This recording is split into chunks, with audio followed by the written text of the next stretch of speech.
Solo levelling के बिल्कुल नए एपिसोड पर आप सभी का स्वागत है। तो आज हम लोग बात करने वाले हैं सोलो लेवलिंग के एपिसोड नंबर 10 के बारे में। एपिसोड की शुरुआत में हमें डंजन के बाहर ले जाया जाता है और हमें डंजन के बाहर एक काला गाड़ी देखने मिलता है और तभी हमें देखने मिलता है गाड़ी से खुद यहाँ पर हंटर एसोसिएशन के मिस्टर वू जिनचुल उतर रहे थे। जिनचुल भी यहाँ पर जिन्हों का खबर लेने के लिए आया था। उसे समझ नहीं आ रहा था कि आखिरकार एक इस रैंक का हंटर माइनर बन के यहाँ पर क्यों आएगा, और वो भी एक बार नहीं दो बार। इसके बाद माइनिंग टीम के टीम लीडर सामने आते हैं और पूछते कि आखिरकार मामला क्या है। जिनचुल यहाँ पर सीधे पॉइंट पे आता है और अभी हंटर संग जिन वो कहाँ पर है वो सीधे पूछता है। टीम लीडर यहाँ पर कहता है, क्या हुआ सर, क्या उस लड़के ने कुछ गलती है क्या? तभी पीछे से माइनिंग टीम का एक बंदा कहता है, मुझे पता था कि वो ऐसा ही निकलेगा। अगर वो आज हंटर नहीं होता तो वो बेशक मर्डरर होता। मैंने तुमसे पहले ही कहा था। उसके आंखों को देखकर मैं समझ गया था कि वो कुछ न कुछ गड़बड़ जरूर से है। इसके बाद टीम लीडर कहता है कि जिन वो भी गेट के अंदर है, क्योंकि आज स्ट्राइक स्क्वाड का पोर्टर शामिल नहीं हो पाया था, इसी वजह से उसका रोल आज जिन वो निभा रहा था। ये बात सुनकर जिनचुल और भी ज्यादा हैरान हो जाता है। जिन वो अपने मन कहता है, पहले माइनर और अभी पोर्टर, सच में संग जिन वो कुछ अलग ही इंसान है। टीम लीडर इसके बाद पूछते हैं, वैसे ऑफिसर आखिर मामला क्या है? अभी मिस चाइन भी संग जिनों को ढूंढते हुए डंजन के अंदर चली गई। यह सुनकर जिनचुल और भी ज्यादा हैरान हो जाता है। इसके बाद माइनिंग टीम का वो बंदा एक बार फिर से कहता है, मैंने तुमसे कहा था ना, उसने कोई ना कोई क्राइम जरूर से किया होगा। लेकिन इसके बाद जिनचुल कहता है, संग जिनों असल में कौन है ये बात कल ही आपको पता चल जाएगा। इसके बाद बाकी हंटर एसोसिएशन के मेंबर जैसे गेट के सामने जाते हैं, अचानक से गेट के सामने जाते ही जिनचुल को एक बहुत ही खतरनाक ऑरा महसूस होता है। जिनचुल यहाँ पर बहुत ही ज्यादा पैनिक करने लगता है। वो एक बार फिर से मैना मीटर को मंगवाता है और गेट की मैना को एक बार फिर से नापता है और हमें इंडिकेटर में 94,218 का मीटर देखने मिलता है। ये देखकर जिनचुल के होश हो जाते हैं। जिनचुल कहता है, ये सब क्या है? ये गेट हाईएस्ट लेवल का ए रैंक का डंजन है। शायद मैना को नापते समय एसोसिएशन की कोई गलती होगी है। जिनचुल यहाँ पर अपने मन में कहता है, अगर ये सिर्फ ए रैंक के हंटर्स का स्ट्राइक स्क्वाड होता तो हमारे सामने बहुत ही बड़ा प्रॉब्लम आ जाता। लेकिन अभी डंजन के अंदर तो एस रैंक के हंटर्स है, लेकिन फिर भी हमें जल्द से जल्द डंजन के अंदर जाना होगा।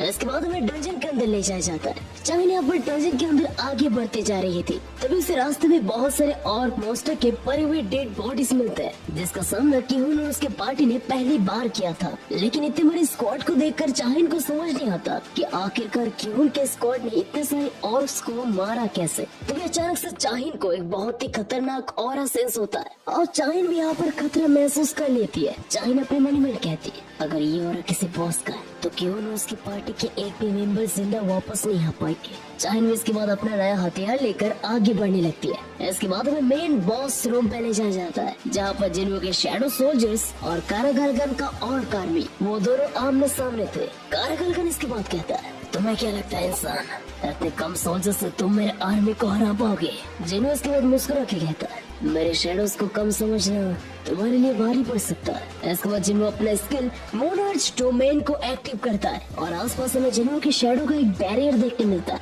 इस स्किल की मदद से जिन्हों के शैडोज का स्टेप 50% तक बढ़ चुका था और ये स्किल जिन्हों को डेमन कैसल में लेवल 70 पार करने के वक्त मिला था। दूसरी तरफ स्ट्राइक स्क्वाड के मेजेस इतने सारे समन्स को देखकर बहुत ही ज्यादा हैरान हो जाते हैं। उन्हें समझ नहीं आ रहा था कि आखिरकार कोई हंटर इतने सारे समन्स को एक बार में कैसे यूज कर सकता है। इसके बाद कारागलगन अपने सारे सोल्जर्स को हमला करने का कमांड देता है। इसके बाद आयरन अपना प्रोवोकेशन स्किल इस्तेमाल करता है और वो बहुत ही जोर से रोर करता है, लेकिन ओपोनेंट्स के लेवल ज्यादा हाई होने की वजह से आयरन का प्रोवोकेशन स्किल काम नहीं आता। आयरन यहाँ पर बहुत ही ज्यादा गुस्सा हो जाता है और जैसे वो ऑर्क्स यहाँ पर आयरन के सामने आता है, आयरन अपनी कुल्हाड़ी को अंदर धुंध चलाने लगता है और एक के बाद एक सारे ऑर्क्स को बीच में से काट देता है। इंग्लिश यहाँ पर अपने सोर्ड को लेकर बिल्कुल सीधे होकर कॉन्सेंट्रेट के साथ खड़ा हुआ था और जैसे सारे ऑर्क मॉन्स्टर उसके ऊपर झपटने ही वाले थे, तभी आखिरी मौके पे इगिस अपने सोर्ड से उन सभी को घचाघच काट के रख देता है। दूसरी तरफ जिन्हों भी अपने डैगर की मदद से सारे ऑर्क्स को एक के बाद एक स्लैशेस और स्लाइसेस मारने लगता है। जिन्हों के ऐसे कमाल के स्किल को देखकर बाकी सारे हंटर्स यहाँ पर बहुत ही ज्यादा हैरान हो जाते हैं। वो लोग अपने बीच में कहने लगते हैं,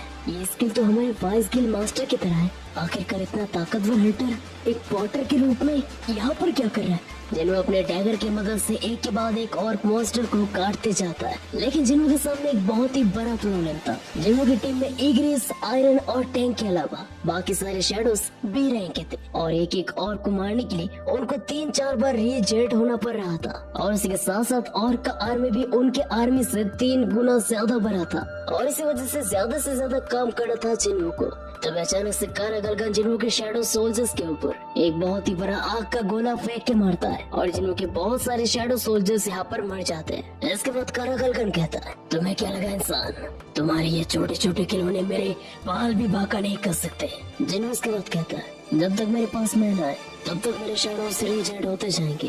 कारागलगन कहता है, इससे मुझे कोई भी फर्क नहीं पड़ता इंसान, आगे या फिर बाद में जाकर एक न एक वक्त जाकर तुम्हारा मेहनत जरूर से खत्म हो जाएगा और जिस तेजी से मेरे सोल्जर्स तुम्हारे सोल्जर्स को मार रहे वो बहुत ही जल्दी तुम्हारे सारे मैनों को खा जाएंगे।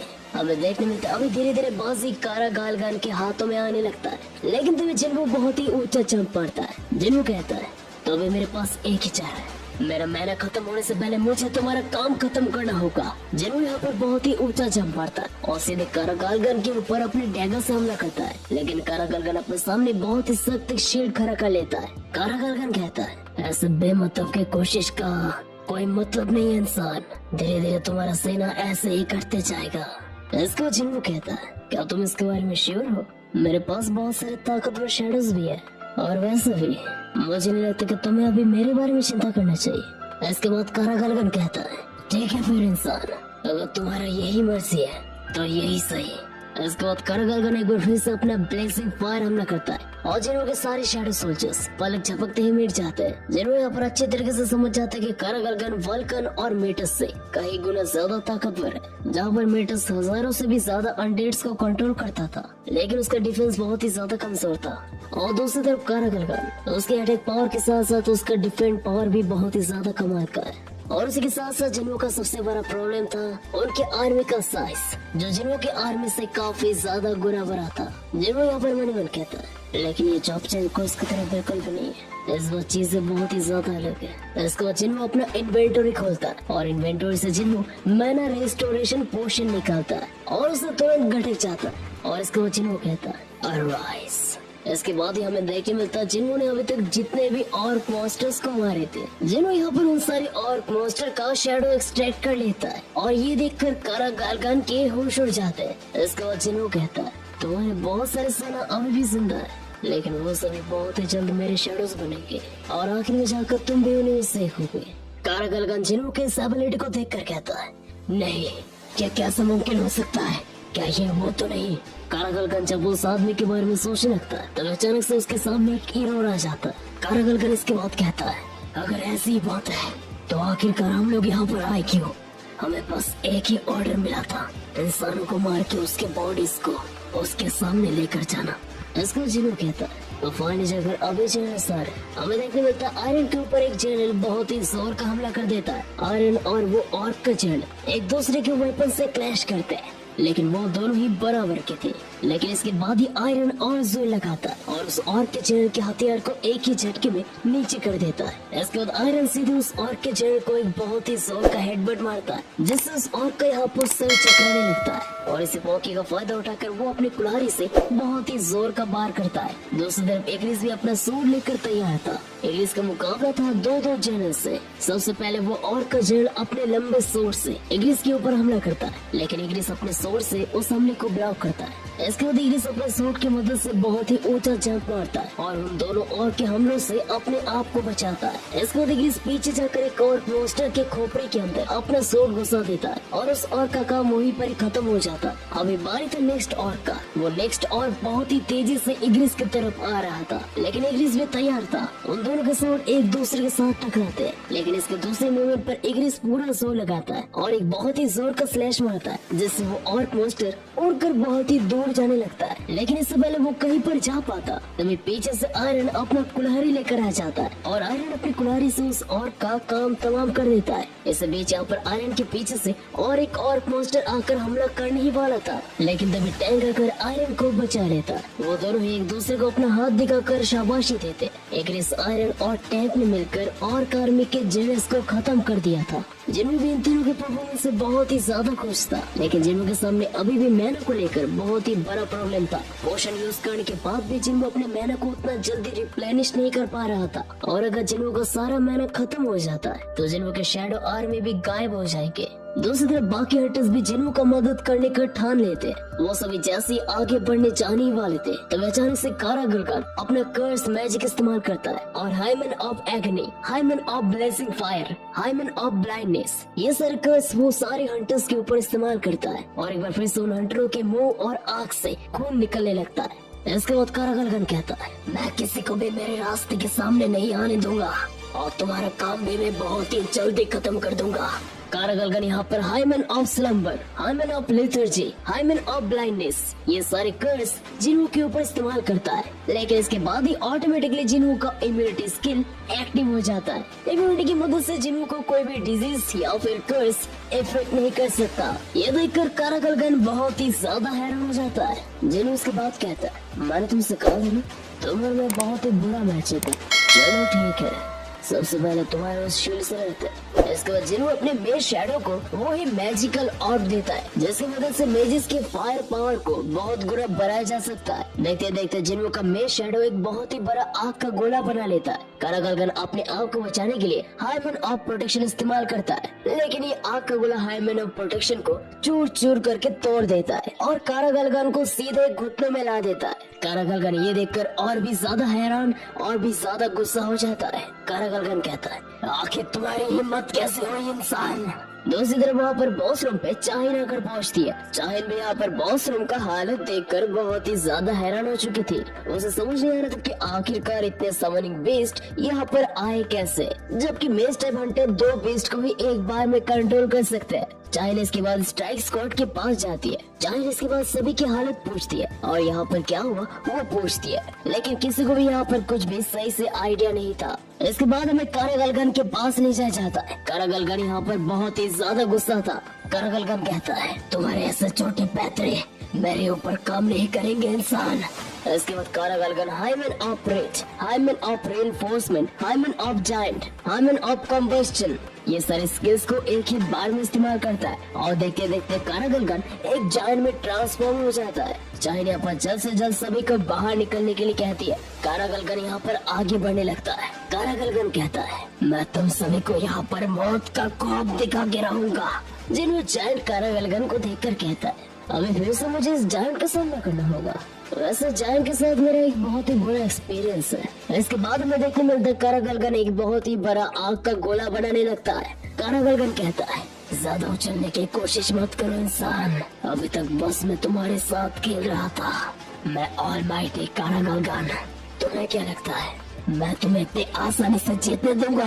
इसके बाद कारागुलगान अपना फायर स्पेल लॉन्च करता है और हमें आकर एक बहुत ही बड़ा धमाका देखने मिलता है, लेकिन यहाँ पर जिन्हों बहुत ही ऊंचा जंप मारता है और बिल्कुल कारागुलगान के सर के सामने आ जाता है और इसके बाद अपना डैगर निकाल के उस डैगर को बिल्कुल कारागुलगान के आंखों में घुसेड़ देता है। जिन्हों कहता है, आकर में बड़े होने की वजह से तुम मेरे लिए बहुत ही आसान टारगेट हो। इसके बाद जिन्हों कारागुलगान को अपने डैगर की मदद से एक के बाद एक बहुत सारे स्लैशेस मारते जाता है।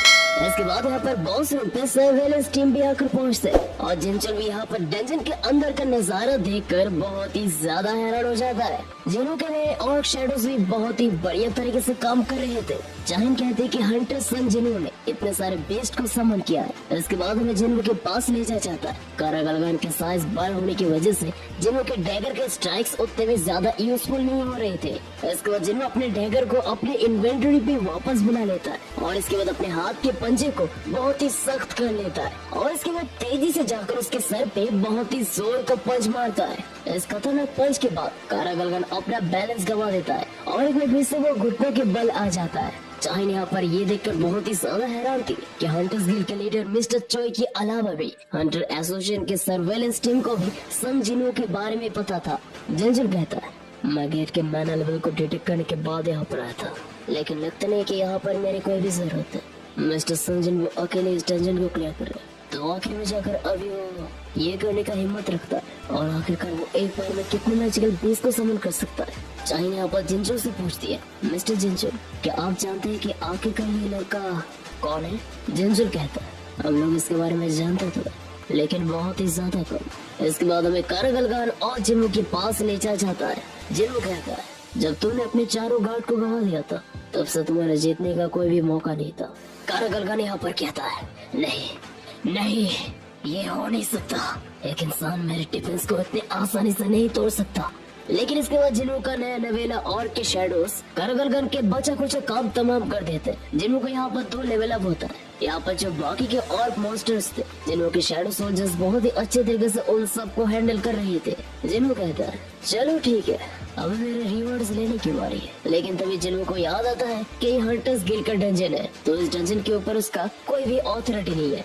लेकिन जिन्नू कहता है लेकिन जो भी हो मैं शैडोज को तो एक्सट्रैक्ट कर ही सकता हूँ। अराइज जिन्नू इसके बाद कारगलगान का शैडो एक्सट्रैक्ट करता है और एक ही बार में जिन्नू का अटेम्प्ट सक्सेसफुल हो जाता है। सभी लोग ये नजारा देखकर बहुत ही ज्यादा शॉक हो जाते हैं। शैडो बनने के बाद कारगलगान जिन्नू के सामने आकर बाव करता है। जिन्नू कहता है लगता है शैडो बनने के बाद अभी तुम बहुत शांत हो चुके हो। कारगलगान को यहाँ पर एक नया रैंक मिलता है। जिन्होंने अभी तक स्टैंडर्ड, एलीट और नाइट रैंक देखा था, ये पहली बार था कि कारगलगान को एक नया रैंक मिला था। इसका जिन्हों को एक नाम सेलेक्ट करने के लिए बोला जाता है। जिन्हों यहाँ पर कहता है वैसे तुम्हारा वो पहला वाला नाम क्या था?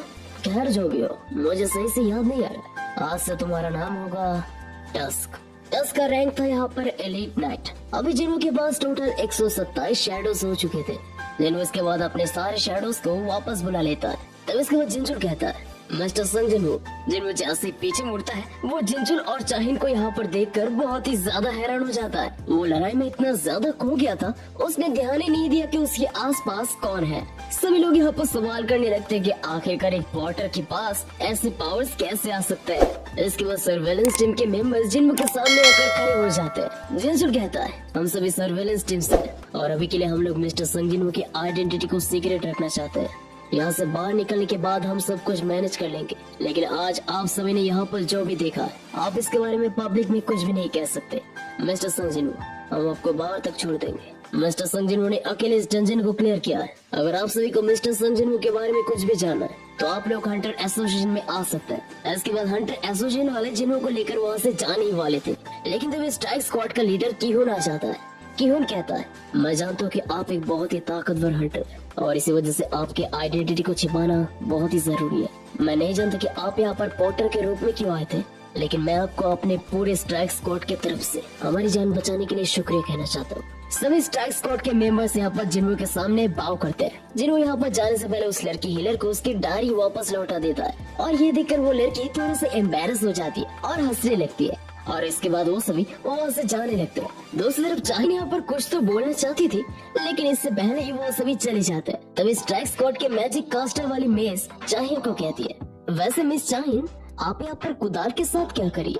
तभी अचानक से चाहिन को कुछ रियलाइज होता है। चाहिन यहाँ पर पैनिक करने लगती है। चाहिन कहती है अरे हाँ तुमने सही कहा, अगर उसने मेरे बारे में कुछ उल्टा सीधा सोच लिया तो क्या होगा। वो लड़की कहती है आप किसके बारे में बात कर रहे हैं। चाहिन यहाँ पर ब्लश करने लगती है और कहती है नहीं कुछ नहीं। And that's it for the solo leveling season 2 episode number 10। तो एपिसोड आप लोगों को कैसा लगा जरूर से मेरे को ऑब्वियसली कमेंट करके बताओ एंड वीडियो को लाइक करो, चैनल पर नए तो चैनल को सब्सक्राइब करो। तो बस मिलता है एक नए वीडियो के साथ, तब तक के लिए बाय बाय।